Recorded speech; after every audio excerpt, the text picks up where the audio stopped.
संत यूहन्ना के अनुसार पवित्र सुसमाचार अध्याय 11 वाक्यांश 45 से लेकर 57 तक।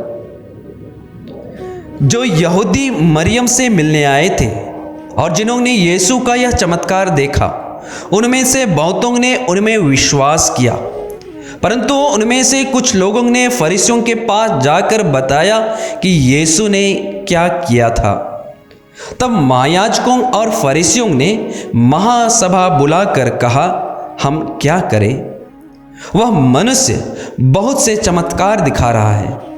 यदि हम उसे ऐसा करते रहने देंगे तो सभी उसमें विश्वास करेंगे और रोमन लोग आकर हमारा मंदिर, हमारा राष्ट्र नष्ट कर देंगे। उनमें से एक ने, जिसका नाम कैफस था और जो उस वर्ष प्रधान याजक था, उनसे कहा, आप लोगों की बुद्धि कहाँ है? आप यह नहीं समझते कि हमारा कल्याण इसी में है कि जनता के लिए एक ही मनुष्य मरे और समस्त राष्ट्र का सर्वनाश ना हो? उसने यह बात अपनी ओर से नहीं कही। उसने उस वर्ष के प्रधान याजक के रूप में भविष्यवाणी की कि यीशु राष्ट्र के लिए मरेंगे, और न केवल राष्ट्र के लिए बल्कि इसलिए भी कि वे ईश्वर की बिखरी हुई संतान को एकत्र कर ले। उसी दिन उन्होंने यीशु को मार डालने का निश्चय किया। इसलिए यीशु ने उस समय से यहूदियों के बीच प्रकट रूप से आना जाना बंद कर दिया। वे निर्जन प्रदेश के निकटवर्ती प्रांत के इफ्राइम नामक नगर गए और वहां अपने शिष्यों के साथ रहने लगे। यहूदियों का पास्का पर्व निकट था। बहुत से लोग पास्का से पहले शुद्धिकरण के लिए देहात से यरूशलेम आए।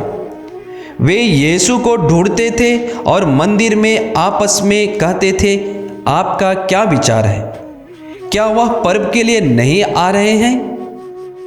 महायाजकों और फरीसियों ने यीशु को गिरफ्तार करने के उद्देश्य से यह आदेश दिया था कि यदि किसी व्यक्ति को यीशु का ठिकाना मालूम हो जाए तो वह इसकी सूचना दे। प्रभु का पवित्र सुसमाचार है। प्रभु यीशु ख्रिस्त में प्यारे भाई और बहनों, सबों को जय यीशु। सचमुच में प्रभु यीशु के पवित्र कार्य बहुत से लोगों को अपनी ओर आकर्षित करते थे। विश्वासियों की संख्या तीव्रता से बढ़ती जा रही थी। क्यों विश्वासियों की संख्या तीव्रता से बढ़ती जा रही थी? क्योंकि प्रभु यीशु द्वारा बहुत सा चमत्कार एवं चंगाई होती थी। जैसे यूहन्ना के सुसमाचार अध्याय 6 में हम पढ़ते हैं, जहां यीशु विशाल जनसमूह के सामने रोटियों का चमत्कार करते हैं। यीशु के शिष्य यीशु को समुद्र पर चलते हुए अपनी ओर आते देखते हैं। यीशु जन्म से अंधा व्यक्ति को भी चंगा करके ईश्वर का सामर्थ्य प्रकट करते हैं। यहां तक कि यीशु लाजरुस को जीवन दान देते हैं। यूहन्ना के सुसमाचार अध्याय 11 वाक्यांश 25 में यीशु को हम यह कहते हुए सुनते हैं, पुनरुत्थान और जीवन मैं हूं। जो मुझ में विश्वास करता है वह मरने पर भी जीवित रहेगा। यीशु के ये सब पवित्र वचन एवं पवित्र कार्य एवं उसके पवित्र जीवन विश्वासियों की संख्या बढ़ा रही थी। क्यों विश्वासियों की संख्या दिन प्रतिदिन बढ़ती जा रही थी? क्योंकि हम प्रभु के वचन सुनते हैं। यूहन्ना के सुसमाचार अध्याय 11 वाक्यांश 40 में, यदि तुम विश्वास करोगे तो ईश्वर की महिमा देखोगे।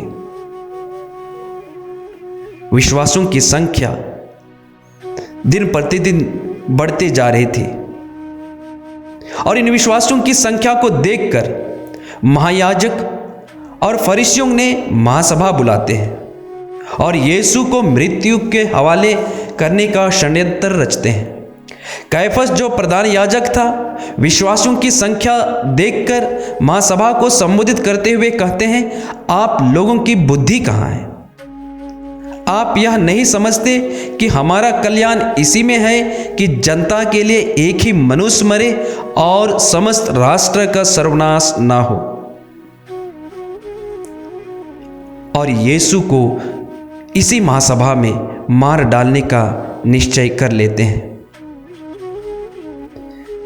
यीशु कहते हैं, जब तक गेहूं का दाना मिट्टी में गिरकर नहीं मर जाता तब तक वह अकेला ही रहता है, परंतु वह मर जाता है तो बहुत सा फल उत्पन्न करता है।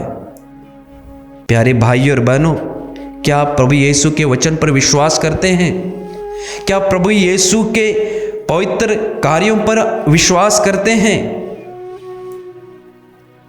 यदि आप विश्वास करते हैं तो आप ईश्वर की महिमा देखेंगे